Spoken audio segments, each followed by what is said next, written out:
বন্ধু বুদ্ধদেব আজ আর নেই। সেই বিমান বসু রয়েছেন আলিমুদ্দিন স্ট্রিটের মুজাফর আহমেদ ভবনে। বিমানদা, আপনার বন্ধু বিদায়, জানি আপনি ভারাক্রান্ত, কিন্তু সব মিলিয়ে আজকে কী কী মনে পড়ছে? যিনি পার্টিটা তৈরি করেছিলেন মুজাফর আহমেদ, তিনি বলতেন বন্ধুর থেকে পার্টি বড়।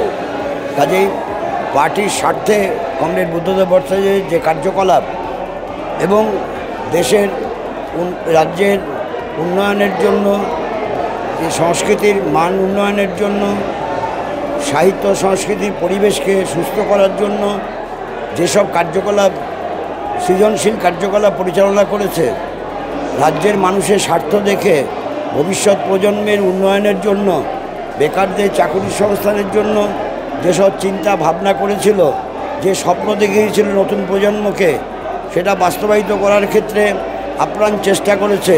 কৃষির উপর শিল্পের ভিত্তি তৈরি করার কর্মসূচি নিয়ে পথ চলেছে। তার পথ চলা শেষ হয়ে গেল, সে আমাদের পার্টির কার্যকলাপ থেকেও চলে গেল এখন। কাজেই যেটা বলছিলাম, পার্টি সবথেকে বড়, পার্টির স্বার্থে যে কাজ করেছেন তার জন্য তার স্মৃতির প্রতি শ্রদ্ধা জানাই। সরাসরি ছিলেন বিমান বসু। বিমান বসু আজ খুব ব্যস্ত। তিনি মুজাফর আহমেদ ভবনে প্রতিনিয়ত পার্টি কর্মীদের সঙ্গে দেখা করছেন। বুদ্ধদেব ভট্টাচার্য যে শূন্য আসন, সে রেখে যাওয়া আসলেই যেন তিনি এখনও জলজল করছেন বন্ধুর স্মৃতি নিয়ে। ক্যামেরায় সৌজিত মুখোপাধ্যায়ের সঙ্গে রমেন দাস, সংবাদ প্রতিদিন .in।